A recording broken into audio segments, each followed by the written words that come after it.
Olá pessoal, tudo bem? Sou o professor Júlio Lombaldo, sou professor do ensino superior e hoje eu vou bater um papo com você sobre soma.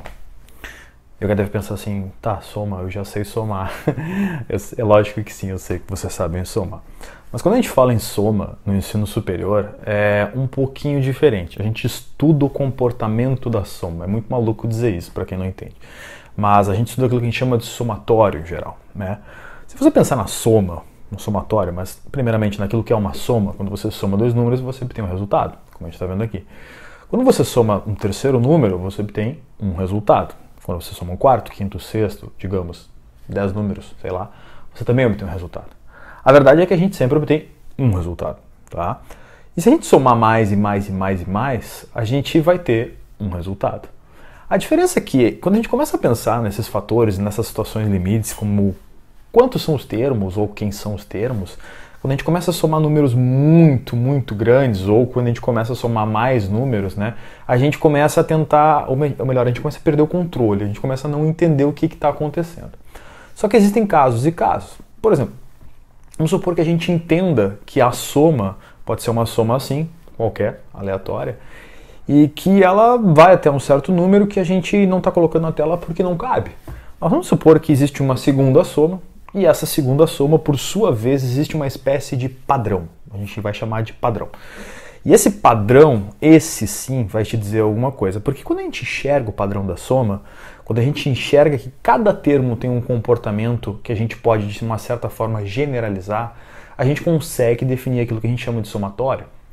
Por que somatório? Porque o somatório expressa em um único símbolo, esse símbolo, sigma, de soma, expressa toda a soma, independente do número de termos que ela tem, como um único termo, desde que, claro, esse termo possa ter um padrão. Em geral, esse somatório vai ter um índice, e na medida que aquele índice muda o termo. E é por isso que a gente consegue padronizar, porque existe aquele termo. Alguns outros somatórios não terão esse padrão. Então a gente estuda, no ensino superior, é muito comum a gente estudar as somas e o que acontece com elas, inclusive para infinitos termos. E alguém vai dizer assim, poxa, uma soma de infinitos termos? É infinito, né, Júlio? Não, nem sempre. Porque é que tá, quando a gente entende que existe um padrão, a gente pode, através desse padrão, descobrir tudo aquilo que está acontecendo. Então, um somatório, principalmente para quem entra no ensino superior, entende isso como uma matéria muito chata. Mas é porque eu acho que ela não é apresentada como ela realmente deveria. Porque se a gente pensar só na notação sigma, no somatório em geral, de fato vai parecer um pouco maçante, mas se a gente tentar entender e ver a beleza de um somatório, ou de a convergência de um somatório, a gente começa a entender que realmente somatórios não são assim tão chatos ou tão monótonos. Para início de conversa, se a gente pensar num somatório de uma maneira geral, existe, claro, o sigma como um símbolo geral, o símbolo do somatório. Eu vou usar n como o índice, né? Então n começa em 1 e vai até algum termo, eu vou colocar aqui infinito, pode ser que vá até infinito, então começa em 1 e vai até infinito. E vai ter aquilo que a gente chama de AN, ou termo geral. Tá? O AN é o termo geral da série que foi padronizado, desde que, claro, seja possível padronizar. Então acontece que eu consigo expressar uma soma que, olha o quanto pode ser maluco, eu consigo expressar uma soma que pode ser que tenha infinitos termos, num único símbolo, sigma de AN, tá? E que esse símbolo pode ser que, mesmo que tenha infinitos termos, convirja para um número. Tudo bem? E aí que começa a brincadeira a ficar legal, porque a gente começa a entender que, poxa, aquilo que tem infinitos termos você compreende uma única representação e ainda por cima isso pode ser que dê um número, mesmo que tenha infinitos termos. Então na matemática isso é meio maluco, e aí que mora a beleza, a gente conseguir controlar coisas que a um primeiro momento pareciam incontroláveis.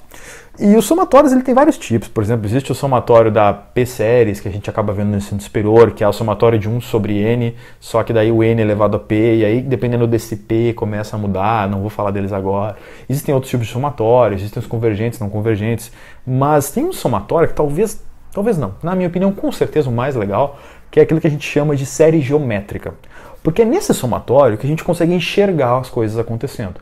E a gente sai um pouco daquele mundo de olhar símbolos ou só números sendo somados para tentar obter um resultado, e a gente começa a tentar desenhar ou entender desenhos de séries geométricas. Porque a série geométrica, e o nome está dizendo, ela pode de uma certa maneira ser expressa geometricamente e expressar como isso acontece. E isso é uma coisa muito maluca. Por exemplo, se a gente pensar no somatório do número 1 mais 1 meio, mais 1 quarto, mais 1 oitavo, mais 1 sobre 16 avos e por aí vai. Em outras palavras, a gente consegue padronizar para 1 sobre 2 na n. E se 1 sobre 2 na n é padronizável, a gente tem sigma de 1 até infinito de 1 sobre 2 na n, ou seja, padronizado. Então quer dizer, isso é exatamente um somatório de termos que caem a metade, a metade, a metade, a metade e assim por diante. E alguém vai parar para pensar assim, tá bom, cai a metade, cai a metade, a metade, mas sempre está sendo somado. Então isso vai divergir, né, Júlio? Não. Porque se você parar para pensar, é aí que mora a beleza das séries, e em específico das séries geométricas, é quando a gente começa a pensar num desenho, vamos supor que o primeiro termo, 1, seja a área de alguma coisa. Vamos supor que seja a área de um quadrado. Tudo bem? Beleza, a área de um quadrado, não muda nada. Essa área de um quadrado, vamos pensar assim, se você pensar o que vai ser o próximo termo, vai ser 1/2. Então quer dizer que o próximo termo, em outras palavras, vai ser a área de um quadrado pela metade. E por aí vai. E a gente começa a somar. E somar, depois 1/4 vai ser a metade da área anterior. Então como se eu pegasse sempre a metade da metade anterior, da metade anterior e assim por diante. Eu vou pegando metade, metade, metade, bem como esse desenho. E quando a gente começa a entender que as metades vão se compondo de maneira que isso vai chegar a algum lugar, a gente entende, e olha quão maluco é isso, que na verdade essas metades nunca saem daquele quadradinho de lado 1 e 1 que tem área 1. Então se eu, por exemplo, começar com 1/2, ou seja, 1 sobre 2 na n com n igual a 1, eu vou compondo dessa maneira e vou chegar aqui, todas as metades somadinhas vão chegar justamente naquele primeiro quadrado. Em outras palavras, a soma de infinitas metades partindo de 1/2 vai chegar a 1. Isso é muito louco, porque a gente começa a entender, opa, né? Como é que pode chegar no outro? Mas geometricamente está demonstrado. Então isso é muito bonito. Se a gente pegar outros desenhos, vamos supor agora que a gente tenha um triângulo equilátero. Está aqui o triângulo equilátero. Vamos supor que a gente queira somar ou tentar realizar a conexão de um somatório de uma série geométrica com esse triângulo equilátero. E a gente para pensar assim, tá bom, esse triângulo equilátero pode ser dividido em 4 partes iguais. Eu posso dividir um triângulo em cima, um triângulo mais para cá, um centralzinho virado e um outro na outra ponta. Então eu tenho 4 triângulos. Beleza. Quando eu pegar um desses 4 triângulos dentro do triângulo maior, eu vou me dar conta que eu estou pegando 1/4 do triângulo maior, né? E supondo que a área do triângulo maior, que é equilátero e tal, tenha área igual a 1, a área desse 1/4 desse triângulo maior é 1/4. E aí eu vou fazer de novo, só que agora eu vou pensar num somatório ou numa série geométrica que tem termo 1/4, ou melhor, 1 sobre 4 na n, porque, ou seja, a cada próximo termo eu vou pegar a quarta parte e a quarta parte. E se eu olhar para o desenho e fizer o mesmo processo, eu pegar a quarta parte, a quarta parte, a quarta parte e colocar justamente onde a quarta parte deve estar, isso é tão louco porque eu vou chegar num desenho que a um primeiro momento parece não ter muito sentido. Vai ser um triângulo colado em outro, e aí vai chegar, parece que é nada. Mas se a gente se der conta, a parte que sobra pode ser feita a mesma coisa. Então, em outras palavras, aquele pedaço, junto com esse, junto com aquele outro, na verdade é 1/3. Então eu estou somando 3/4, perdão, 1/4, estou chegando aonde? Estou chegando a 1/3 do triângulo que era 1. Isso é maluco. Então eu estou chegando no triângulo que era 1, desde que eu entenda que todo esse somatório deu exatamente 1/3. Isso dá para ver geometricamente no desenho. E aí mora de novo a beleza da série geométrica. Isso é muito legal, muito legal. Mas se você acha que você parou por aí, ou que as belezas da série geométrica pararam por aí, você está enganado. Vamos supor que a gente tem agora um hexágono. Isso é muito, muito legal. Porque as duas anteriores, que não eram hexágonos, eram um quadrado e um triângulo equilátero, talvez seja mais fácil de enxergar que a divisão possa de fato levar a alguma coisa. Enfim, você pode ter aqui uma desculpa que você quiser. Ah, era mais fácil, beleza. Mas quando você olha para esse hexágono e você tenta encaixar dentro desse hexágono um outro hexágono, um segundo hexágono, onde os vértices do segundo hexágono dão bem no meio de cada um dos lados do primeiro hexágono, você, tá bom, pode não dizer muita coisa, mas você começa a encaixar em todos eles, todos, você se dá conta que você tem infinitos hexágonos, né, como se tivesse que rodar um pouco, e aí esses infinitos hexágonos, enfim, vão mudando, até que tu vai ter um hexágono muito pequeno, tendendo a área zero lá no meio. E onde é que as séries geométricas entram nisso? Bom, se a gente pegar a primeira ponta, lá do primeiro hexágono, tá, que formado entre o primeiro e o segundo hexágono formam um triângulo, aquele triângulo dá para compor ele, colocar dentro do hexágono e contar quantas vezes ou quantas partes daquele primeiro e maior hexágono é.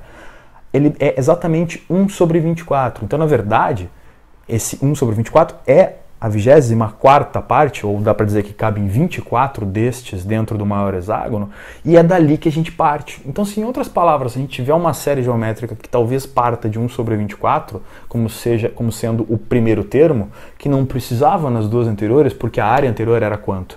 Era 1. A gente não precisava fazer isso, era como se fosse 1 vezes aquele termo.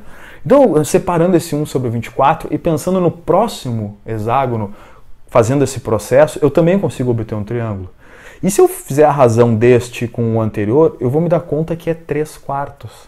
Então, na verdade, se eu pegar e começar a compor 3/4 dos 3/4 dos 3/4 e assim por diante, eu vou ter uma série que vai ser, começando por 1 sobre 24, vezes 3/4 na n, todos somados. Então eu tenho, na verdade, a série, vamos supor, uma série geométrica que tem um tamanho inicial 1 sobre 24, mas o seu termo, a sua razão, você já viu essa palavra, né? Razão, tenho certeza que sim. E essa sua razão, que é menor que 1, já está fazendo a conexão, né? Que é menor que 1, ou seja, 3/4 somados, né? A potência n, vai levar algum número. E quando a gente olha a geometria disso, a gente começa a compor esses triângulos. E eles parecem, de novo, que não vão chegar a nenhum lugar. Mas a composição justa, no lugar geométrico exato, me dá a entender que eu tenho 1/6 dessa parte. Isso é muito maluco, porque daí eu pego 1/6 dessa parte e fico pensando, será que se eu não colocar os outros 1/6, como está no desenho agora, a gente não se dá conta daquilo que realmente está acontecendo? Que esse somatório é quanto? Adivinha? 1/6. E é assim que a gente faz. Então a série geométrica é muito bonita. Só que, infelizmente, nunca ninguém explica assim. A primeira coisa que a gente vê numa série geométrica, quando a gente cai no superior, é pum, o método, a solução, o exercício e assim por diante. Então a gente precisa parar para entender que até as coisas que parecem num primeiro momento mais monótonas, mais sem graças na matemática, elas são lindas, como por exemplo uma série geométrica, que a gente cansa de fazer conta e não entende para que serve ou como conecta a geometria de fato numa série geométrica. E é por isso que eu digo, a matemática é muito bonita. Talvez ela precise sim ser melhor explicada. Eu acho que essa abordagem é melhor, por exemplo, para falar de séries geométricas. Existem outras, é claro, mas, enfim, tantas outras séries, tantas outras possíveis abordagens. Mas tá bom, né? É bonito assim. Por hoje era isso. Abraço.